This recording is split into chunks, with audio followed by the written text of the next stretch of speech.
Well, guys, it says we're live, so I'm trusting that. Hey, man, what's going on out there today? Happy Sunday morning. Brent Abel here, webtennis.com. Another episode of 7 Around 7. That would be 7 a.m. Pacific, West Coast time. California Desert Rancho Mirage, the Mission Hills Country Club, and keep my fingers crossed that wind stays away from us this morning so we can got some doubles on the grass court with some of the boys this morning. Looking forward to that around 9 a.m. Weatherman's calling for heavy winds, but come on, maybe not.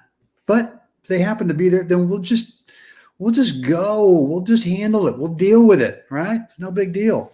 Guys, what I want to talk about today is when you are serving and volleying in doubles, and you know you've got that guy over there, the returner, who just loves to play that chip return. Could be forehand, backhand, but just trying to slide it down to get it down to your feet. And really trying to be, that returner trying to be the first player up to net. Great strategy, something that I love to do and put as much pressure on that server as possible, especially when they want to serve and volley. Look, before we get into that video today, a couple things. If you're on my email list, I'm going to be sending out the links to the draws, the men's singles and doubles draws where I'm playing this coming week in Atlanta at the Atlanta Senior Invitational. Traveling tomorrow, Monday, May 3rd, and then a little practice on Tuesday with my doubles partner, Phil Landauer, and then we strap it on. Let's get it on starting on Wednesday. So if you're on my email list, I'm going to send you an email with the links to both those draws. If you're not on my email list, jump over to webtennis.com, get signed up. When you do, you'll get access to a couple of free courses I've got over there for you. The most popular one is the top spin second serve, making sure that we, practically eliminate double faults. If I was to tell you, hey, no more double faults for the rest of your life, that'd be a little hypey, right? A little clickbaity. Wouldn't be totally true, but let's see if we can't reduce them maybe one a match. That would be acceptable. But number two, making sure that second serve's getting in and not just sitting up on a platter for that return to unload. Could be singles, could be doubles, but it's got a nice high bounce, right? Worst case, the point starts off neutral. That's over at webtennis.com. And then look, guys, if you want to support what I'm doing on 7 Around 7 and web tennis in general, would love for you to do so. What I've got is I want to give you a free $97 stroke technique course. I've got 1 to 7 that you can choose from. When you go over to webtennisgear.com, all these links are down below in the description area, and pick up one or more of the t-shirts. There's men's and women's, and actually there's some women's tank tops over there as well. A bunch of different colors, obviously different sizes. And I've just added these really great water bottles that work. Anyway, logo with the web tennis on YouTube logo on it. So you can find that as well over at webtennisgear.com. So guys, with that said, let's get into today's video. And I've got to tee it up here for you. Someday StreamYard's going to make this a little bit more efficient, but until then, this is what we're going to do. And hold on for one sec here. Let me get it to where you can actually see it. There we go. So what we're working on is when you're playing serve and volley, right? And you know, because you've gone to school on this returner already, and you know that this player loves to take it early. I mean, already standing inside the baseline over there, right? Taking the ball early, which is really a smart play because it does help kind of keep the server's partner in place, right? I mean, you're going to have to be poaching pretty early to be able to cut this off. And if that's the case, you probably have to leave now at the very latest, and there's a really good chance if you leave now, that return is going to see you move. But this ball is the idea of this is to try to get it down to your feet if you're playing the serve and volley. And look, if I had played serve and volley on this, look at where I'd be picking this ball up, right? I mean, there's the bounce. Maybe I get a little bit, a little bit earlier. But the problem is I'm lunging, I'm off balance, I'm reaching down. I've now created some really bad geometry, right? In terms of I've got the returner's partner starting to move in. I've got the returner obviously moving in. And if I reach forward to play the classic, well, it's serve and volley. Well, not necessarily. It could be serve. Maybe it's volley. Maybe it's half volley. Or maybe it's let the thing bounce up. And let's see what we've got. We've now got some choices, right? I mean, I suppose I could drive this thing up the line. I could do that. But I don't like that choice because if the returner's partner is there, I've exposed all of this middle here. So even though I can make the shot, I probably can't cover up if this player anticipates it. Could I slide it in the middle? I probably can in this situation because the returner's partner has kind of stayed back a little bit, right? I mean, I would say that if he was in closer, like middle of the service box, then the middle becomes unavailable to me because of the geometry here, trying to just thread the needle in front of this guy if he's moving in. In this case, it's maybe a possibility, right, to go in the middle. The other shot choice is down at the returner's feet. That's always good, right? Always good, and then follow it in. And of course, the other shot that I like is to let that returner get in. Let them continue to move in and expose this cross-court little slider in here, right? And look, even if this returner gets to this ball, I've got my partner right here. They've got to, at best case for them, they got to play it back to me. And then maybe what I see is I can now somehow play, an approach or a chip or a volley or something like that. So I hope that makes sense, right? This is actually the last point of the match on this particular day. Berkeley Tennis Club, Court 9 on the back courts, which we've featured the last few days. But let's take a look at this in real time.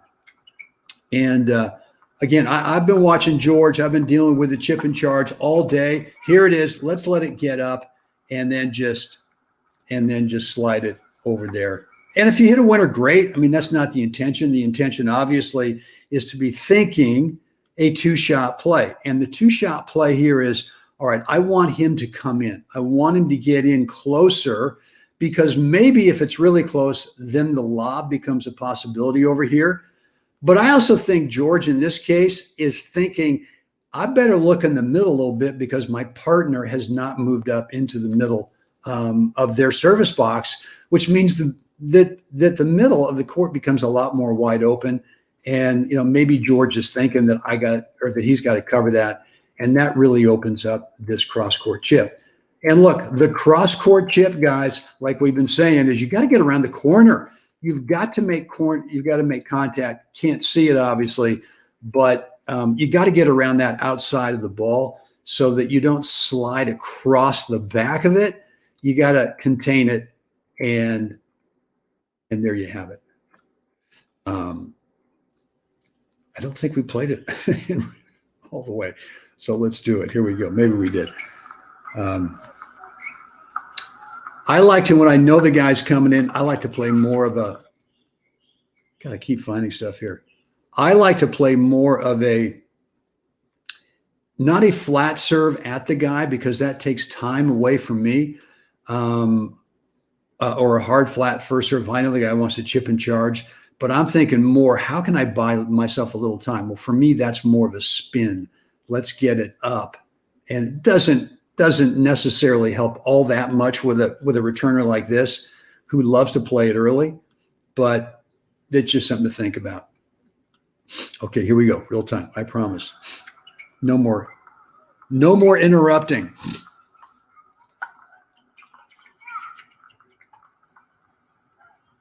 All right, guys. There you have it. So hold on. Where the heck am I here today? Right here. Good. So there it is. Hope this has helped, right?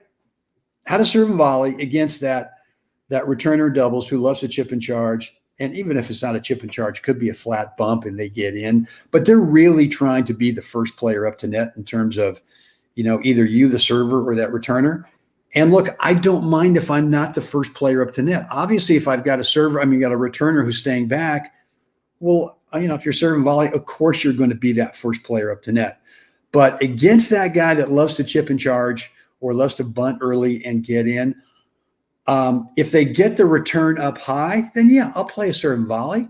If it's a ball that's really down low at my feet and it's a slider type of chip, right, where it's going to scoot through the bounce, then maybe it's a half volley and you're just nudging it back cross court, trying to keep it low. I try to keep it slow, so I ensure that it actually does get down to that returner's feet, but also enables me to be able to get in a little bit closer as well. Or in the video that we saw, if that early chip and charge floats up a little bit, then I'm going to let it bounce up, right? Unless I can get to it with a volley, I'm going to let it bounce up. And now I've got choices.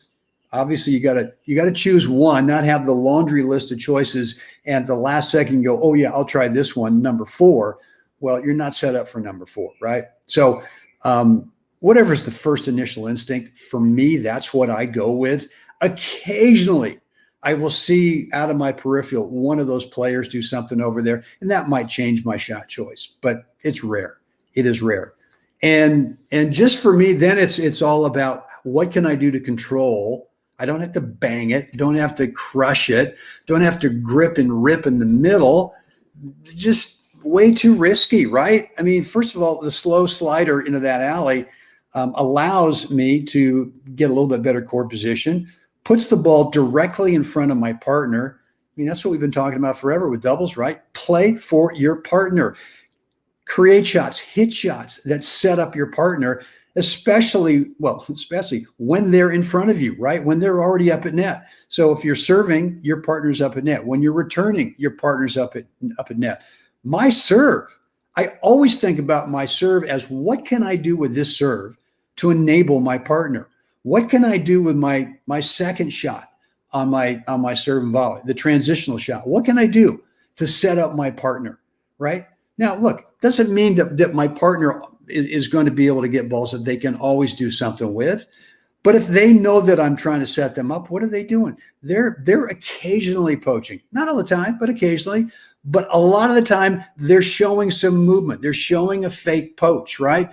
The ball's in front of them, and they're looking forward to visually distract the visual landscape of that opponent who's directly in front of them. And look, the fake poach, if you do it right, maybe you draw the ball to you. Perfect. Play for your partner. All right, guys. Again, if you're on my email list, I'm sending out an email in the next few days with the links that will take you to the draws of the Atlanta Senior Invitational. Big, super Category 2 tournament. Looking forward to it. Traveling tomorrow. But if you're not on my email list, jump on over to webtennis.com. Get signed up. Obviously, it's free. And when you do get signed up, you're going to get access to a couple of free courses I've got there for you. Primarily the top spin, second serve course. Guys, that's it for me today. I will be with you tomorrow. I don't leave Palm Springs tomorrow till about mid-morning. So we'll do a 7 session tomorrow morning. Don't know what it's going to be like once I'm in Atlanta in the Eastern time zone. I don't know. Maybe I'll be so screwed up with traveling that it'll be 7 around 4. Who knows? Anyway, and if you're in the Atlanta area, look, we'd love for you to come on out, introduce yourself, say hi. Let's hang out for a little bit. We'll chat tennis, see how your game's doing. That'd be a lot of fun. Guys, it is time. Get out there today. Help another human have a spectacular day. Guys, I'll see you again next time.